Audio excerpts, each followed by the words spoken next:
Welcome to this special edition of the Fumblerooski podcast. We have a very special guest joining us today, a former safety for the Tennessee Titans, Pro Bowl, four-time Pro Bowler, one-time All-Pro, was part of the Tennessee Titans that made it to the Super Bowl, and one of the classic eighth-round picks turning into an absolute legend type of story. We have ourselves Blaine Bishop. Blaine, thank you for joining the show today. Appreciate it, guys, man. Fumblerooski, yes, Yeah. it's used all over the place. I love that name, man. Thanks for having me on, man. It's gonna be fun. I can't wait. I'm very excited that you're here with us today, especially for a guy.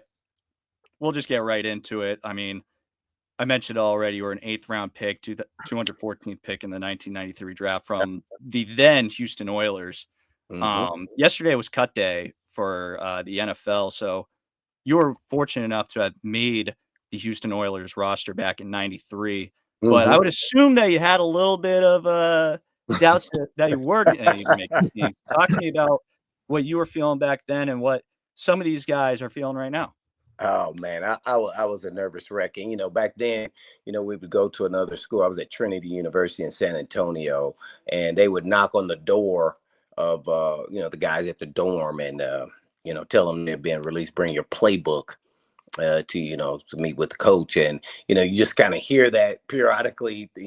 Guys around you, so it was really difficult. I thought it was going to come down to the wire for me. I got a lot of breaks along the way, though. A couple guys got injured, really kind of helped elevate me, and then I got to prove myself with that happening. So yeah, I didn't feel secure, but I felt like I had a great shot. I know early on in camp, though, before cuts really happened, being from Ball State, Indiana, people in Texas like, where the heck is that? I mean, they didn't have any idea, so they thought I couldn't play, and that I had no shot of making the team. So kind of proving yourself and proving your worth and finding that niche where you can fit in. And I thought at the time was going to be practice squad. Then I started gaining confidence that, okay, maybe just a special teamer, and maybe I can contribute that way. And then once I get an opportunity in the field. So as time went on, I kept gaining more and more confidence. And then before cut day, I really felt like I had a great shot at making it. But there was definitely doubt. The NFL was something that was totally different as far as the talent, the impact of hitting. I mean, it was just a whole different ball game, and it was probably the first time I ever doubted, like, this may be the last time I play football. It was the first time it ever crossed my. It had never ever crossed my mind before. Not one iota. It was there. It crept in a doubt. I remember having a conversation with my mother, and I was like, man, this is probably the hardest thing I've ever done. And she says, oh, shit, this is not hard. What the hell do you have to lose? Nobody even think you can play anyway. Just give it your best shot. And guess what? You'll be able to live with that. And if not, you move on to plan B. And already I'd had a State Farm job that I'd interviewed and got a job at insurance. There you go. My $35,000 job at the time. I would have been probably an owner of some, nice plug there for State Farm. Yeah. I mean, yeah. So that's where it took me, though. That's how hard and how talented the players were. And I was a corner at the time, so I was a nickel guy, and then eventually got moved to safety during that training camp with guys tearing ACLs, Achilles. That's what I said. There's a lot of breaks and opportunities. Got to be in the right place, right time. And for me, even though I was a draft pick, I was the last round. We all know the last round guy. Being the 214th pick, which still exists today. More picks now than ever before. But you're not invincible from getting cut being the last round, because usually the fine line between you and an undrafted guy, or you and a guy that went fifth round, and it's all about preference and scheme fit. So I really thought that was a huge mistake made, and I came into camp with a huge chip on my shoulder, really pissed off, to be honest, because I start seeing guys go in the draft that I was pretty aware of how good I was and how good I wasn't, and who was better than me. And I thought I should have went, fourth, fifth round. They start, calling guys I had never heard of.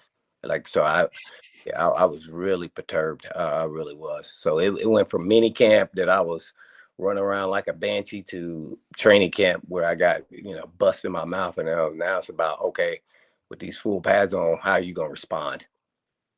Yeah, you mentioned, like, the awareness of how you felt like you were better than a lot of those guys in the draft and, whatnot.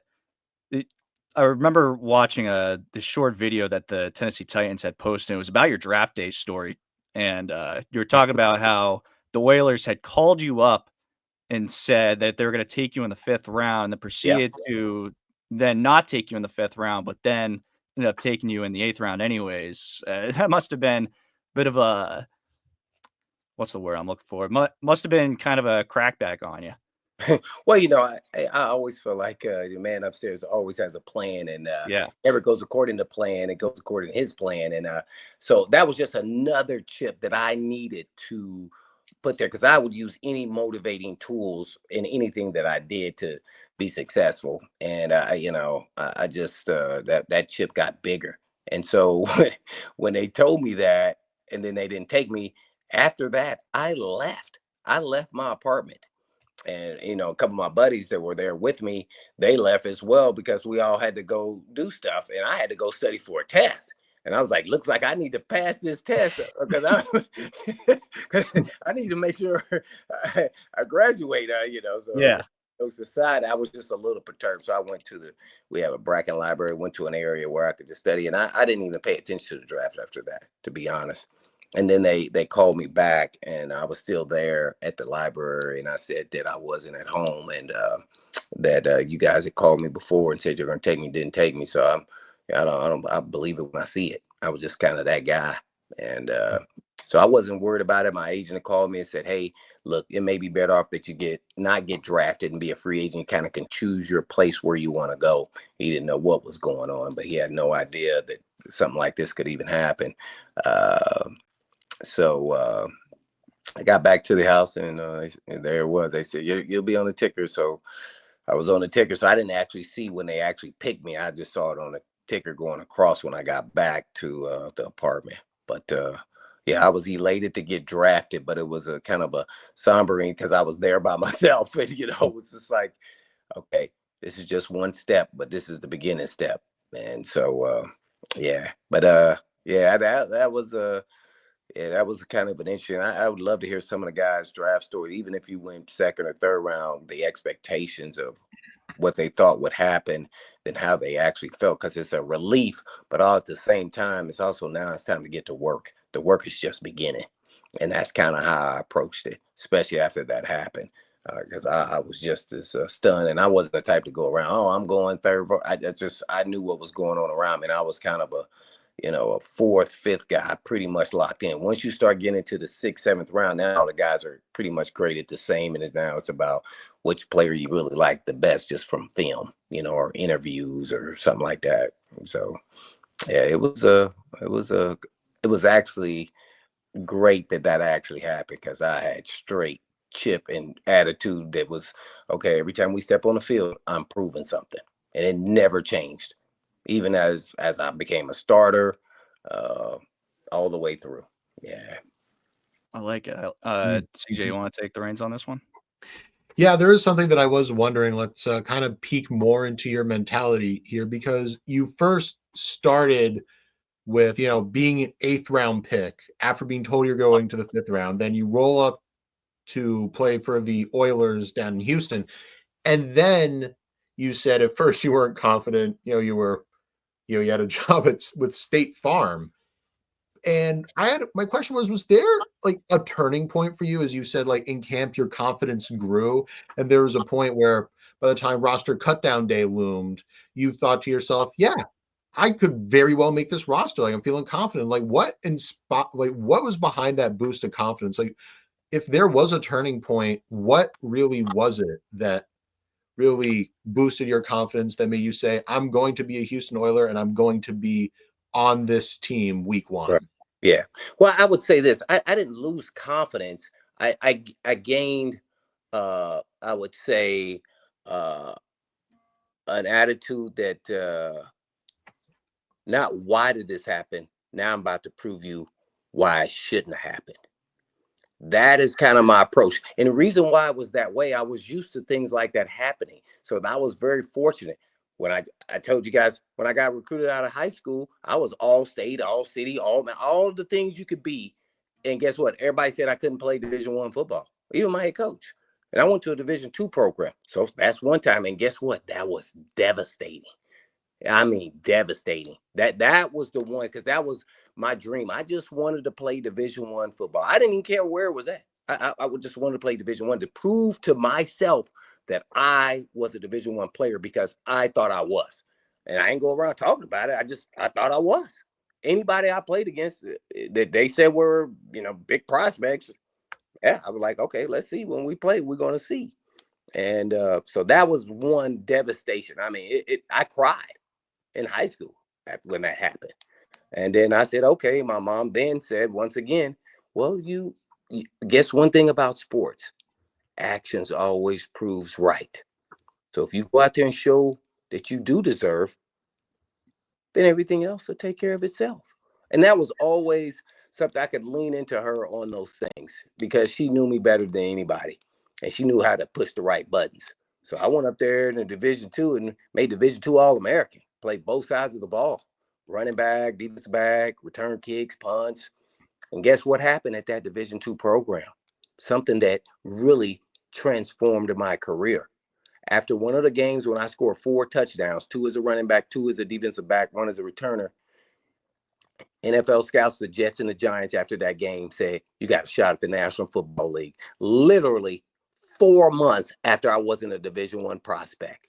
So my confidence was never going to waver after that. And I didn't even know if it was true or not. They were there to watch somebody else on the other team. And so after that is when I went to my high school coach, and then that's what got me to Ball State. And so from that point on, I was on the NFL's radar from that point on. I mean, they would tell me 20 teams are there to watch me play at Ball State. And I'm like, why did you tell me? They're like, well, you wouldn't have played any different. I mean, so I was somewhat on a mission in a good way. And yeah, I could kind of even take you out, because the rules were different then. I had to sit out, so they used it as a red shirt, because you couldn't, even though I was moving up, you still couldn't play immediately, which you can do now. And so I practiced every position known to man, whether, the best team on the other teams, but, I play option quarterback, running back, defensive back, it didn't matter. And so after that, I was a walk-on, by the way. And after that first semester, they gave me a full scholarship, and they said, you can be third string running back, or you can compete to start at cornerback. And I looked at the coach and I said, I mean, like, I look back on myself as an 18, 19-year-old guy saying this to a coach. I don't know how he took it out, but I was serious as a heart attack when he said, and I loved running back. That was my passion. That was my passion. I thought I was a running back, but I wasn't dumb enough, like, third string and compete to start. When I said to the coach, it was the DC, I looked at him and said, compete with who? Man, he looked at me and said, and they called me, my nickname was Woody. Woody, don't worry about it. We'll take care of that. Because what was really even put more chips on my shoulder, even at that time, they had 2 cornerbacks starting that were recruited out of high school the same year I came out of high school. They were from Kentucky. Yeah. And so I'm like, hey, nothing against those guys, but they ain't me. But I didn't say that. I did not say that. That would have been a little more kind. But in my mind, that's what I was saying to them. Like, who am I competing with? So from that point on, I knew I was only competing with myself, and I was going to press myself to the limit. And everywhere I've gone, whether it was middle school, grade school, high school, college, pro, I was a captain and a leader. Those don't happen by accident. So I was self-motivated, self-driven. There was nothing that was going to get in my way from what I was trying to achieve. And if it ended, guess what? I can say I gave it all I got. And that becomes an issue with some guys. They think that's who defines them and who they are. That's just something that I did and wanted to show that I could do it. And then life moves on. You mentioned your nickname from high school, Woody. You also had another nickname during your playing days, Yeah. the Hitman. Tell me about the origin of that one. Well, that one started. You know what's so funny? It kind of started in college there at Ball State, and it got just kind of. I don't know how they just start calling me that in the pros. I think I just started hitting everything that moved, and because I didn't know what else to do. And then It's a damn good nickname, that's for It sure. yeah, really it, We is. were it talking was. about it earlier. We're like, that's so sick. Like, I imagine don't even know being how called. I really got. I can't even. I remember I had Hitman on the back of my Letterman jacket, and because one of the teammates gave it to me, and I really didn't believe I was a big hitter. As I said, I was a cornerback. So, but for a cornerback, I would say I was an aggressive player. When I Yeah, got to the pros, and they started calling me, they didn't know that that was what people called me in college. It happened because I felt like that was the only way I had a. I said you got to find a niche. I I thought me being a smart player and just going around hitting guys was my way of, setting the tone. And so then they start calling me Hitman. I was not a hitter like that in college. So in the pros, at safety, I got to get a running start. And I was like, hey, man, when I finish, they going to say, hey, man, this dude right here, man, this guy plays hard. And that I was not, I was going to leave it on the field like every play was my last play. And I mean, man, it was going to be my last play. That was it. I was in phenomenal condition. And my backdrop of my story, a lot of people don't know. I don't talk about this a lot. I was a big time swimmer, and I wanted to be an Olympic swimmer. Uh, really. yeah, growing up. So I swam a lot. I was on freestyle, 3 meter board, breaststroke champion. Yeah, and so I did that continuously through college and the pros. And so I never got tired. I would do these routines in the pool for my workout, and it just in the off season. So that was like my crip. That was became my man. That was my strength there. I never got tired. That I can't Wow. imagine the conditioning you must have had. Oh my goodness. Yeah. Like, I got tired, but I Right. was never like that because I'd be talking to guys, I'd be calling out plays, I'm yeah, yelling at people. I mean, it was just something that was embedded in me. To be honest, I just love football. I really did. Man, I would have never. I didn't even set goals when I made it to the league. I never did. I always just wanted to be the best version of what the God gifts was given to me, and I was gonna give it all I got. And I probably would have played for for nothing like I was in college, but so it was just kind of. I loved the game. I was still a fan, but playing the game. And yeah. that's how a lot of people kind of gravitated to me and the fans, because when you see me, I'm not a big opposing guy. I'm a lot bigger than I am now, but like I wasn't a big guy. Like, so it's just like, dang, man, that guy there, he's really cool. He's down to earth. He's easy to talk to. And I felt like I was one of them, but I was on the field and I represented where I've come from the projects to then elevating and my mom getting a good job and then going to a private school to then St. Joe's to college. So I knew a vast array of people. And every time I stepped on the field, I represented anybody who came in contact with me. They definitely, when they called me Woody at the stadium, I knew they knew me. um, I Mm. I guess we can use Woody as another segue into the Titans and whatnot. Going into 99 per se, or just 99 and 2000, those two seasons. 99, Uh, you guys make it to the Super Bowl, and I don't think people realize how how much around the field you were during that postseason run. Mhm. yeah. And in terms of Tennessee lore, they think of the AFC divisional round as the Blaine Bishop game, or at least according to this Mhm. video on the Tennessee Titans. Uh, you got the Music City Yep. Miracle yeah. beating the Jags a third time, and Blaine Bishop ruining Peyton Manning and the Colts. Yeah.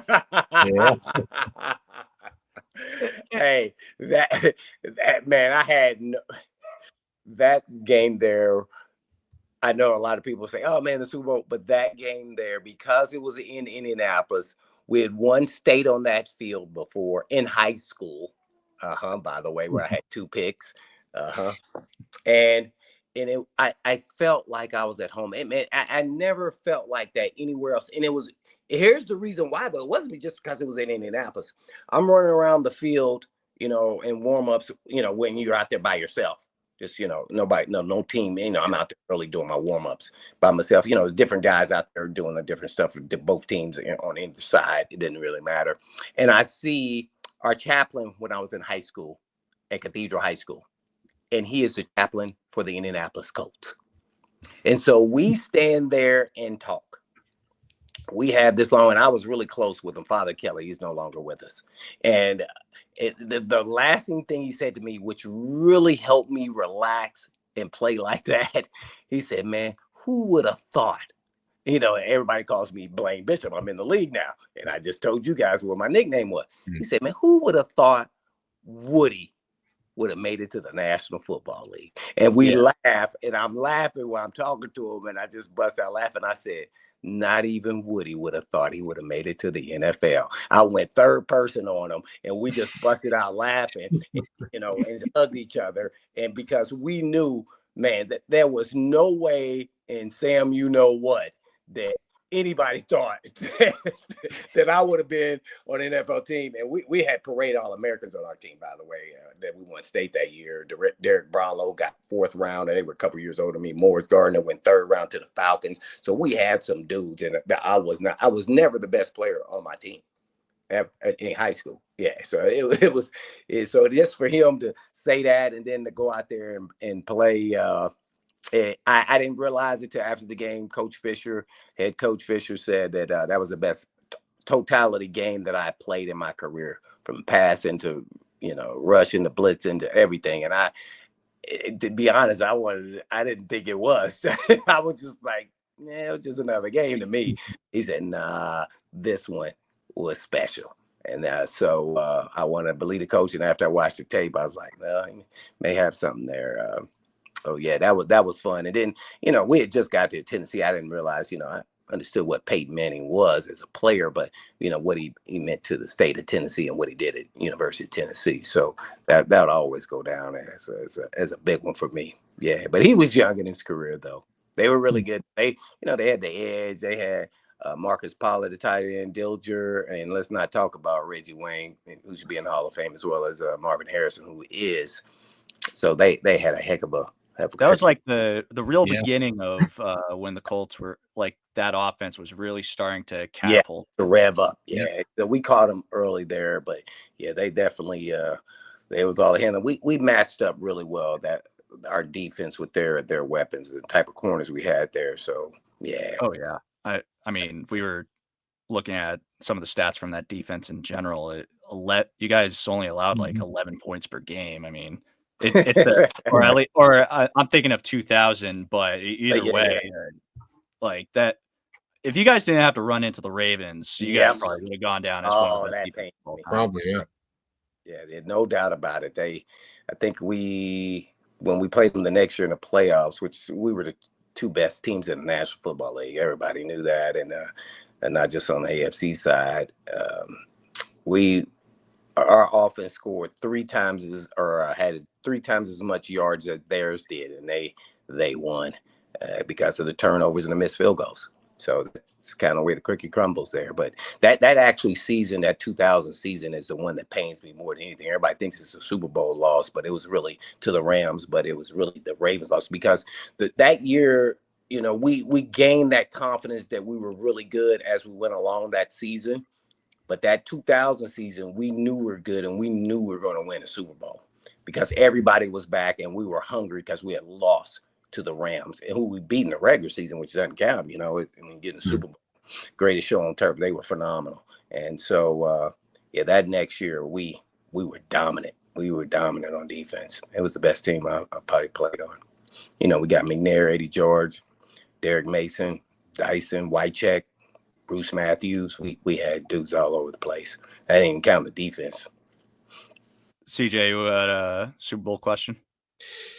Yeah, actually, I do. So So here's the thing. So, you go to the Super Bowl, you don't win. That's just absolute heartbreaker.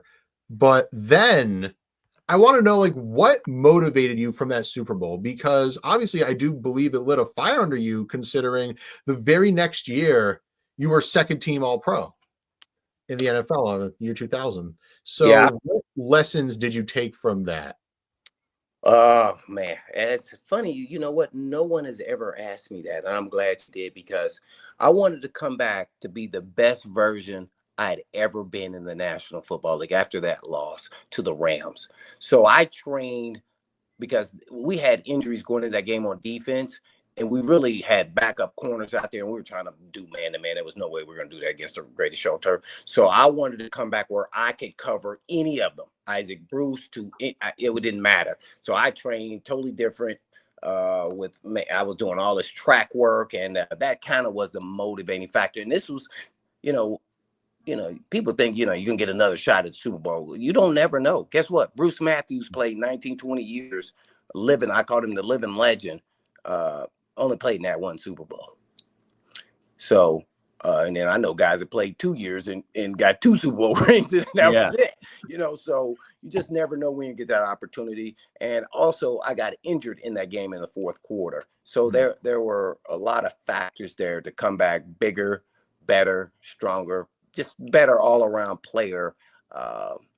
And I thought I did do that.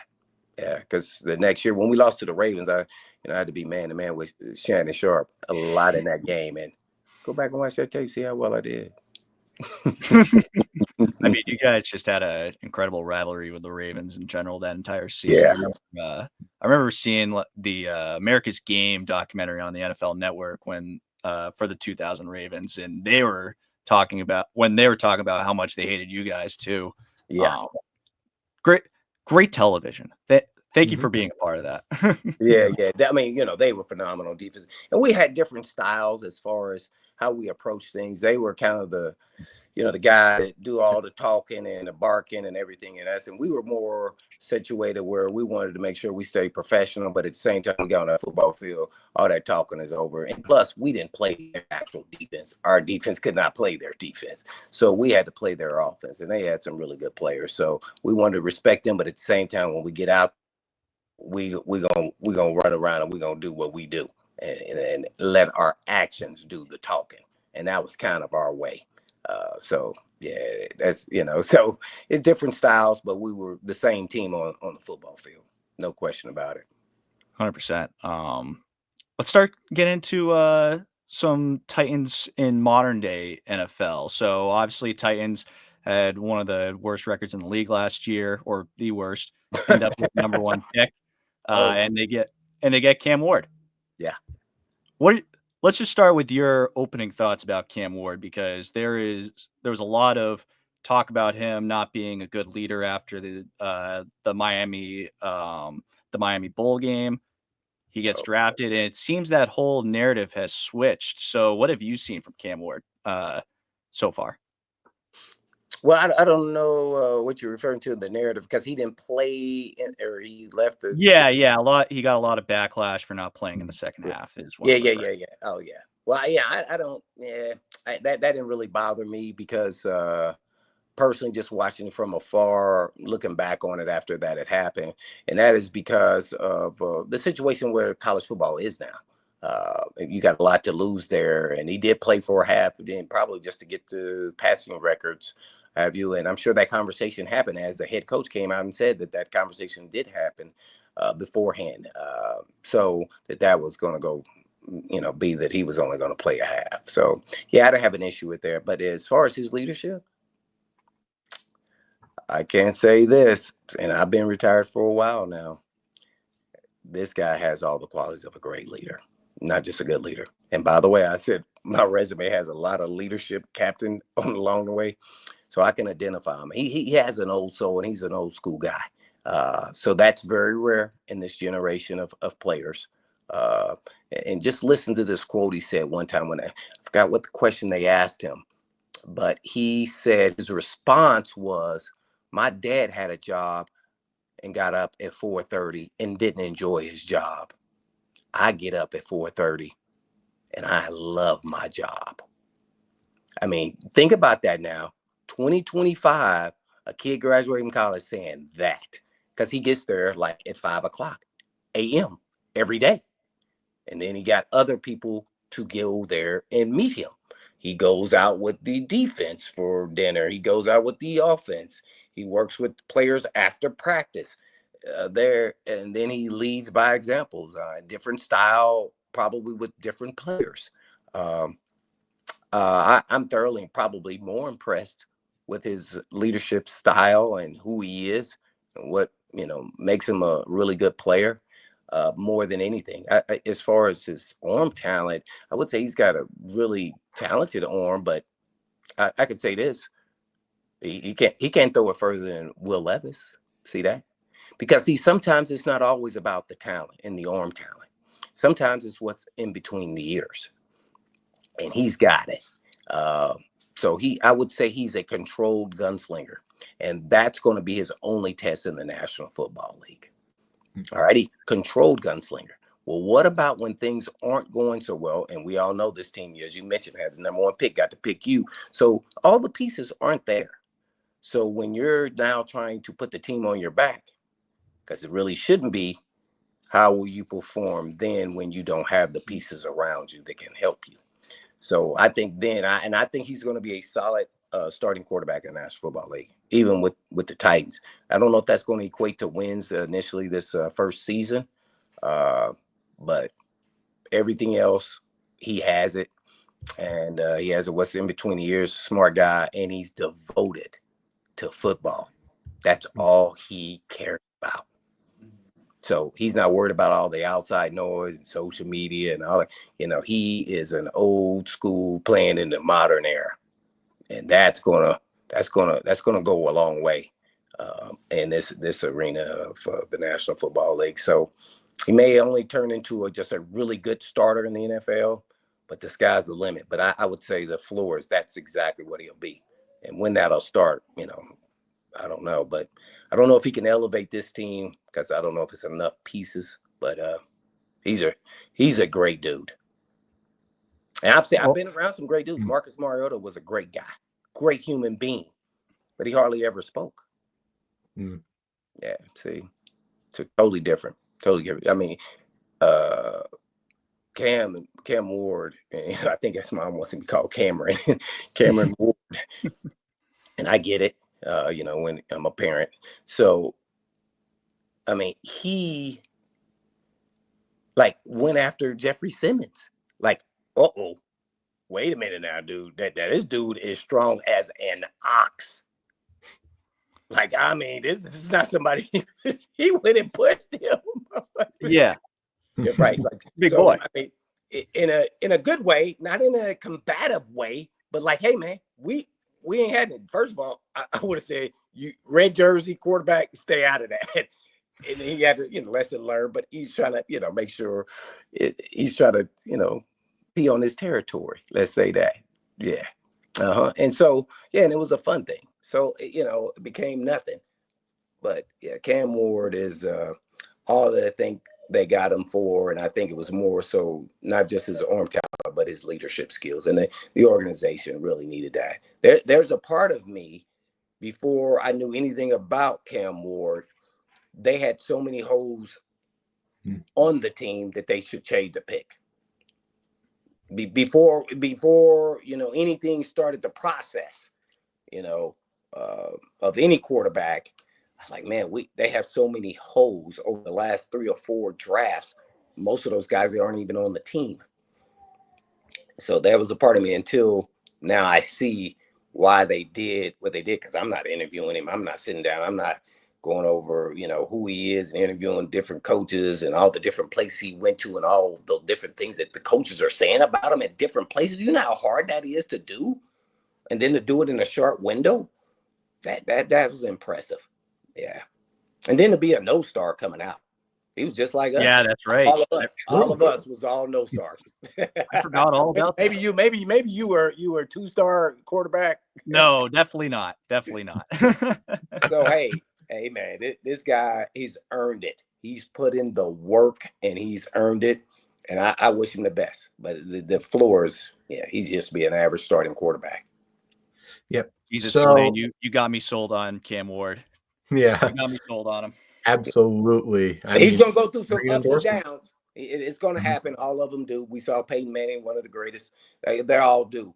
But as you go along, he's going to figure it out. Yeah, I believe that. Yep. So going from one underrated prospect who really found some footing to another, we want to go back to the past here. One last question before we got to go, because I know you got to go soon. We were wondering about the Super Bowl again. Can you take us through your thought process about watching on that last play, like on the sideline, just watching that last play go down? Can we end with kind of like your thoughts? Like what did you feel like? Well, first I said I got injured, so I wasn't on the sidelines. Oh, really? You didn't come back out onto the sideline? You were No. still in the locker room?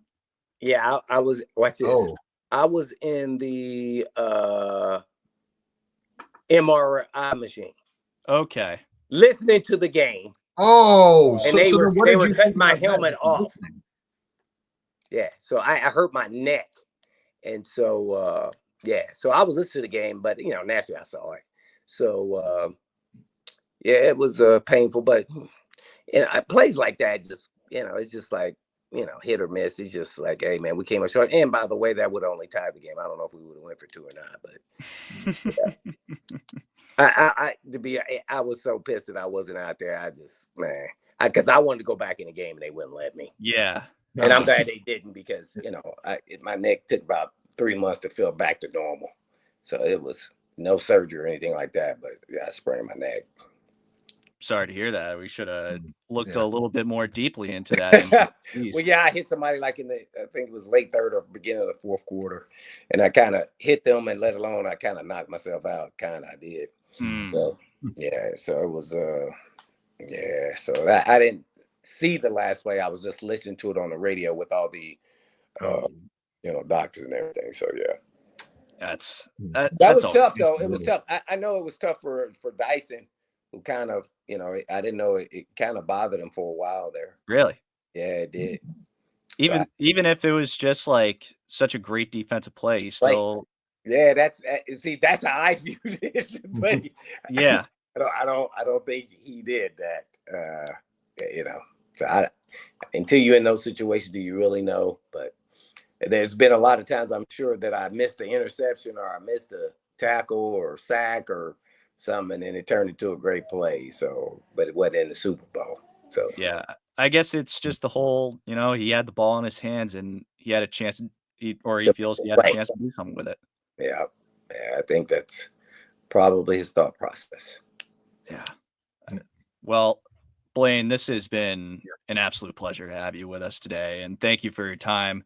Thank you for your time and joining us as well. This has been, as I mentioned, an absolute pleasure having a guy like you on, and you're awesome guy to talk to as well. Is there anything you want to plug before we sign off? No, you just go to 104.5, the Zone app, and listen to me from 1 to 3 Central Time. B Bishop 23 on IG or Blaine Bishop 23 on IG, and X is B Bishop 23. So yeah, go check me out, man, and hopefully you appreciate my story and where I came from. Awesome. absolutely. Well, he's CJ Medeiros. I'm Chris Kostich. Thank you for tuning in to another episode or this special edition of the Fumblerooski podcast. Blaine, thank you again for joining in with us and talking some ball and your career, of course. And we'll see you guys on Tuesday. Over and out. Appreciate it, guys. Fumblerooski!